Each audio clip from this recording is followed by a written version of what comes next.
ครับ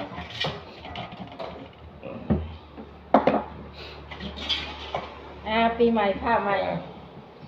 ขอให้แบบมีสุขภาพแข็งแรงครอบครัวเฮือนชาติเฮาก็ขอให้มี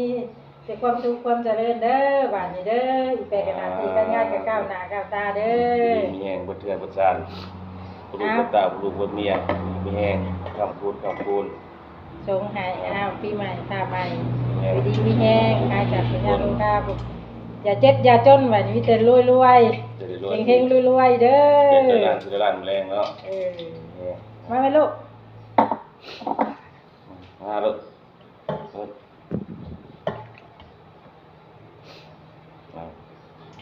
เอาบ้านแม่ลูกต้องมีแห้งเด้อใหญ่ชูงทำเรียนเก่งๆเดี๋ยวจะคนในคนเรียนจบมากันได้ได้ใช้ฟังมาลูกมามีแห้งเด้อป่ะใ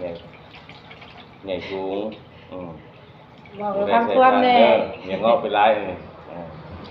มีแห้งมาดิมาแม่ต้มน้ำพุต้มหอมวัดที่แม่เจ้านะวัดที่แม่ก่อนทักวัดที่แม่วัดที่แม่นี่มันก็ยืนยิ้มได้แล้วลูกเรียนโทษที่แม่ลูกจำปีเป็นว่าจะได้ลินปีใหม่น้ำมูบ้านนี้ขี้มูกแตกมูกแตนบ้านนี้ปีใหม่ผ้าใหม่ดีมีแห้งเฮงๆรวยๆปีใหม่ผ้าใหม่นะ